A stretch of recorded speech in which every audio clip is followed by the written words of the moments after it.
friends, let's continue our next topic, that is rate of radioactivity decay और disintegration. Topic को start करने से पहले हम ये समझते हैं कि रेडियो एक्टिविटी होती क्या है. हमारे पास कुछ एलिमेंट्स होते हैं लाइक यूरेनियम एंड थोरियम, वो spontaneously alpha beta particles and gamma radiations को एमिट करते होते हैं और इसी फिनोमिना को हम क्या बोलते हैं, रेडियो एक्टिविटी बोलते हैं. Basically radio activity two types की होती है. First one is natural and second one is artificial.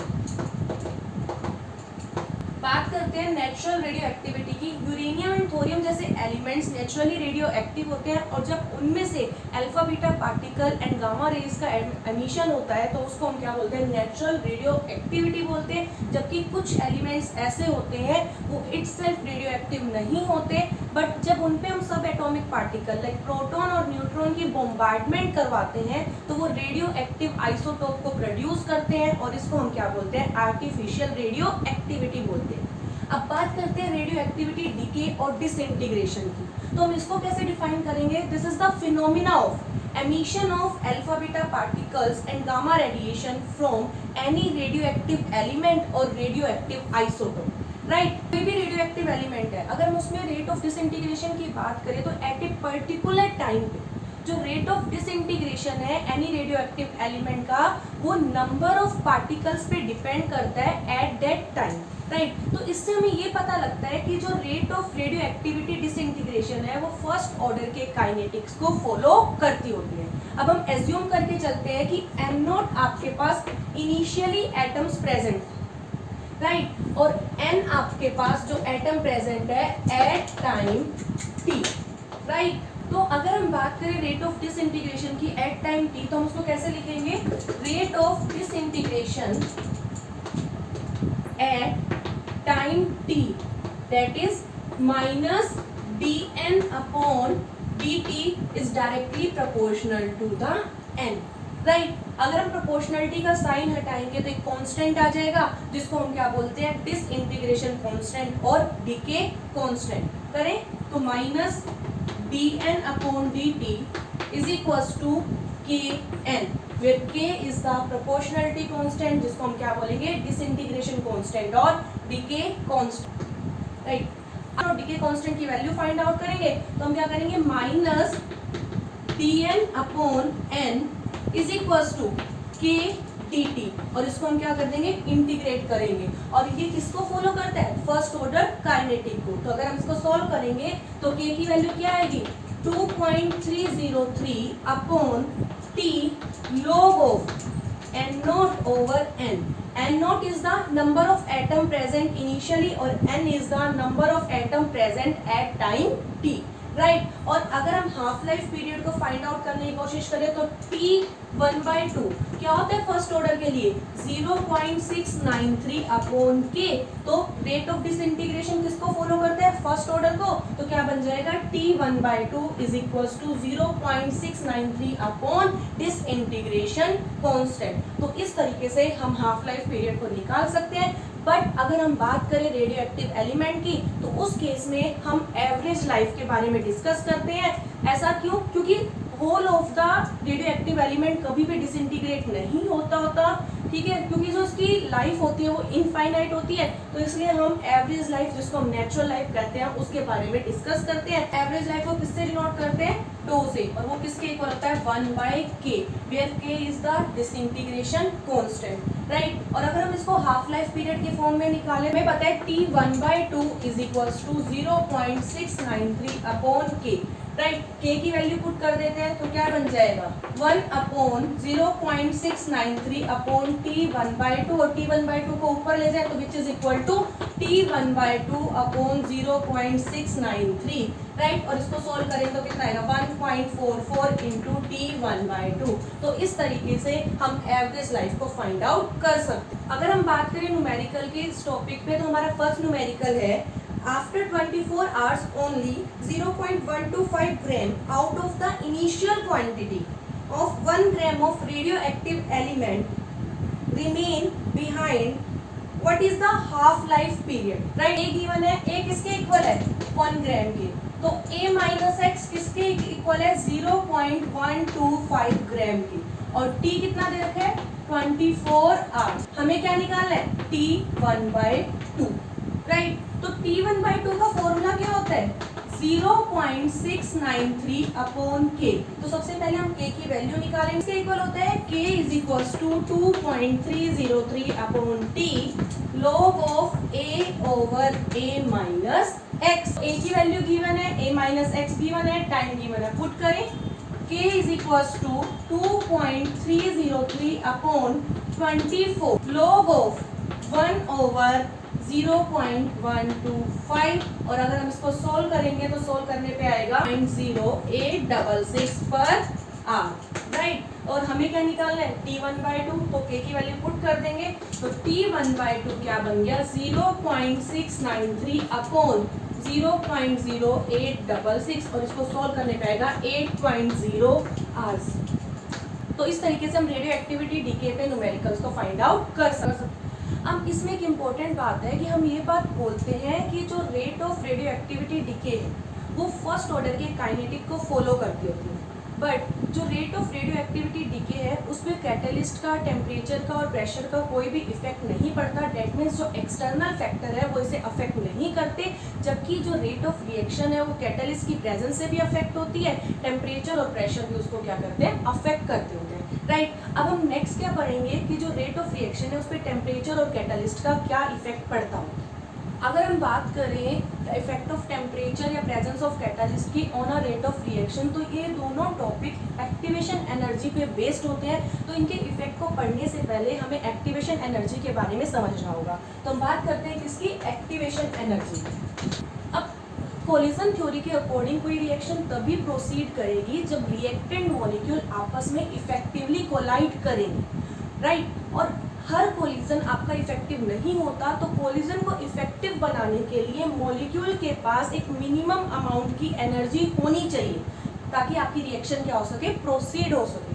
तो उस मिनिमम अमाउंट ऑफ एनर्जी को जो रिएक्शन को प्रोसीड करने में हेल्प करती होती है उसको हम क्या बोलते हैं? थ्रेशोल्ड एनर्जी बोलते हैं, राइट। और हम इसको कैसे डिफाइन करेंगे? Minimum amount of energy that reacting molecule must have to carry out a effective collision. अगर हम रूम टेम्परेचर पे बात करें तो मॉलिक्यूल्स के पास जो एनर्जी होती है वो थ्रेशोल्ड एनर्जी से कम होती है, और अगर वो एनर्जी थ्रेशोल्ड एनर्जी से कम है तो इफेक्टिव कोलिजन नहीं हो पाएगा, और अगर इफेक्टिव कोलिजन नहीं हुआ तो रिएक्शन भी प्रोसीड नहीं होगी। तो हम बाहर से कुछ एनर्जी प्रोवाइड करते हैं ताकि रिएक्टिंग मॉलिक्यूल की एनर्जी थ्रेशोल्ड एनर्जी के इक्वल हो जाए, और इसी एक्सटर्नल एनर्जी को हम क्या बोलते हैं? एक्टिवेशन एनर्जी बोलते हैं। तो हम एक्टिवेशन एनर्जी को कैसे डिफाइन करेंगे? This is the minimum amount of external energy that must be provided to the reacting molecule to carry out a effective collision so as to complete a chemical reaction, right. तो अगर हम देखें threshold energy क्या होगी? Is equals to activation energy plus kinetic energy possessed by reacting molecule, right. तो activation energy को हम कैसे फाइंड आउट कर सकते हैं? Threshold energy minus kinetic energy is equal to activation energy, right. अगर हम ग्राफिकली बात करें तो हम ग्राफ प्लॉट करते हैं potential energy and reaction coordinate के बीच में। जो रिएक्शन कोऑर्डिनेट होता है वो हमें प्रोग्रेस ऑफ रिएक्शन के बारे में एक्सप्लेन करते होते हैं। तो हमारे पास कुछ ऐसा ग्राफ आएगा, हम y एक्सिस के अलोंग पोटेंशियल एनर्जी ले रहे हैं और x एक्सिस के अलोंग हम क्या ले रहे हैं? Reaction coordinate. तो हमारा ग्राफ कुछ इस तरीके का आएगा। Left side this is the product side. अगर हम जब भी ग्राफ प्लॉट करें तो हमें एक बात ध्यान रखनी है कि जो प्रोडक्ट की एनर्जी है ऑलवेज रिएक्टेंट की एनर्जी से कम होनी चाहिए।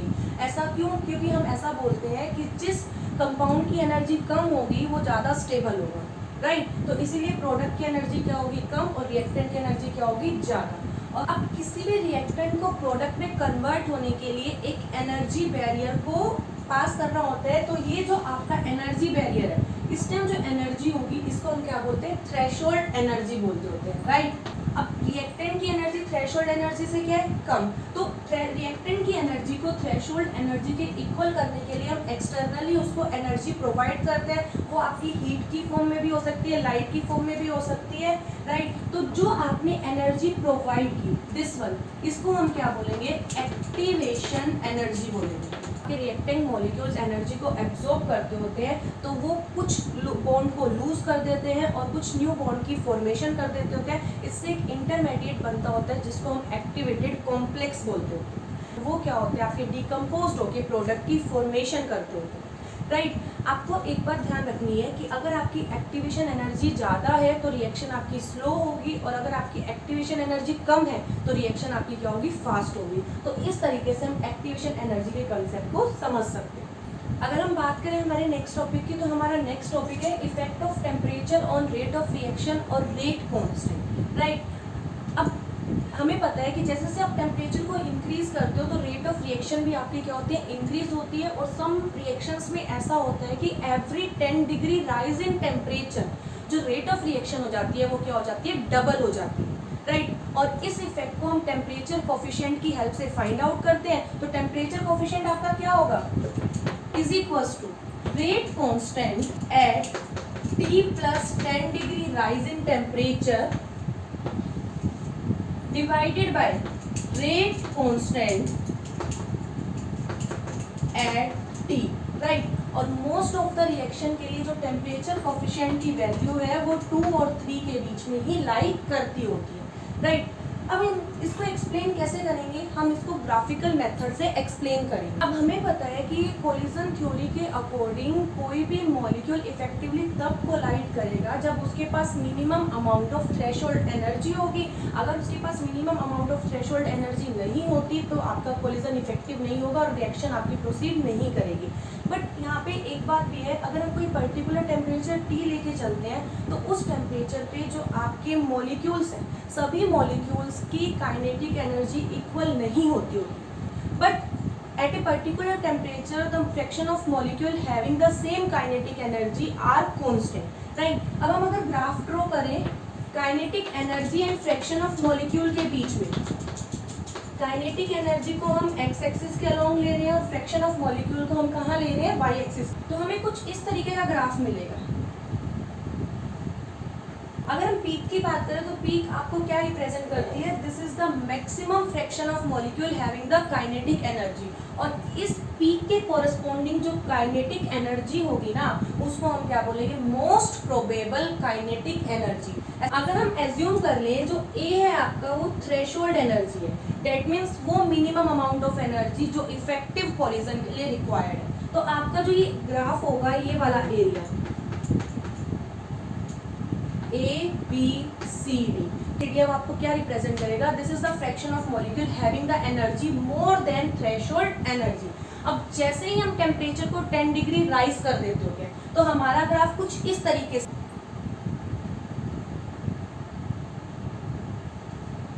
राइट, ये T plus 10 degree rise in temperature पे और ये T पे, राइट। तो अगर हम बात करें इस एरिया की DCEF, तो ये अप्रोक्सीमेटली ABCD से क्या है, डबल है। तो हम कह सकते हैं कि every 10 degree rise in temperature जो आपकी रेट ऑफ रिएक्शन है वो क्या हो जाती होती है, डबल हो जाती होती है। ये तो हमने थ्योरेटिकली बात की। अगर हम क्वांटिटेटिवली बात करें तो जो इफेक्ट ऑफ टेम्परेचर है on rate constant and rate of reaction पे वो अरेनियस ने एक्सप्लेन किया था। तो हम उसको एक इक्वेशन की हेल्प से एक्सप्लेन करेंगे जिसको हम क्या बोलते हैं, अरेनियस इक्वेशन बोलते होते हैं। और तो आपकी अरेनियस इक्वेशन क्या हो, K is equals to A e raise to the power minus EA upon में RT, right. with K is the rate constant, A is the pre-exponential factor जिसको हम क्या बोलते हैं, फ्रीक्वेंसी फैक्टर बोलते हैं। अगेन ये भी आपका क्या है, कांस्टेंट है। और EA क्या है आपका, activation energy, R is a gas constant और T is a temperature, right. तो इस इक्वेशन की हेल्प से हम रेट कांस्टेंट को टेम्परेचर के अकॉर्डिंग फाइंड आउट कर सकते हैं। A एंड EA को कलेक्टिवली हम क्या बोलते हैं, अरेनियस पैरामीटर बोलते हैं, राइट। अब बात करें हम एक्टिवेशन एनर्जी की, तो एक्टिवेशन एनर्जी किसी भी रिएक्शन के लिए कैरेक्टरिस्टिक की तरह काम करती है। तो अगर हमें एक्टिवेशन एनर्जी को फाइंड आउट करना है तो हम कैसे कैलकुलेट करते हैं, हम बोथ बोथ साइड लॉगरिथम ले लेंगे। तो इक्वेशन क्या बन जाएगी आपकी, ln k is equals to ln a, और लोग अगर मल्टीप्लाई में है तो हम उसको क्या कर देते हैं, ऐड कर देते हैं, तो क्या बन जाएगा plus ln e minus e upon R T, और लोग और एक्सपोनेंशियल फैक्टर एक दूसरे के अपोजिट होते हैं तो एक दूसरे को कैंसिल आउट कर देंगे। तो इक्वेशन क्या बनेगी, ln k is equals to ln a minus e upon R T, right. हम एज्यूम करके चलते हैं जो k1 है वो आपका रेट कांस्टेंट है एट टेम्परेचर T1, और k2 है आपका rate constant at temperature T2, right. तो k1 की वैल्यू लिखें, k1 क्या बन जाएगा, ln of k1 is equals to ln a minus e upon R T1, right. और अगर k2 की वैल्यू लिखें तो ln of k2 is equals to ln a minus e upon R T2। This is our equation number 1 and this is our equation number 2, right. अब हम subtract करते हैं 2 minus 1, तो क्या बनेगा, ln of k2 minus ln of k1 is equals to ln a से ln a cancel, minus e upon R T2, और minus minus plus plus e upon R T1, right. तो हम इसको क्या लिख सकते हैं, ln of k2 upon k1 is equals to e upon R आप कॉमन ले सकते हो, minus 1/T2 plus 1/T1, right. तो हम इसको अब नेचुरल लॉग को हम कैलकुलेट नहीं करते होते तो लॉग टू द बेस 10 में कन्वर्ट कर दें, क्या बनेगा 2.303 log of k2 over k1 is equals to e upon R, LCM ले लें T1 T2, right.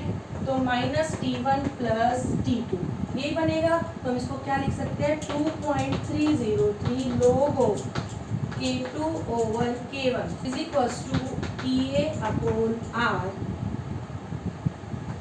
T2 minus T1 upon T1 T2, right. और आप 2.303 को नीचे ले जा सकते हो, तो इसको हम कैसे लिख सकते हैं, log k2 over k1 is equals to e upon 2.303 r T2 minus T1 upon T1 T2, right. तो इस तरीके से आप एक्टिवेशन एनर्जी को फाइंड आउट कर सकते हैं।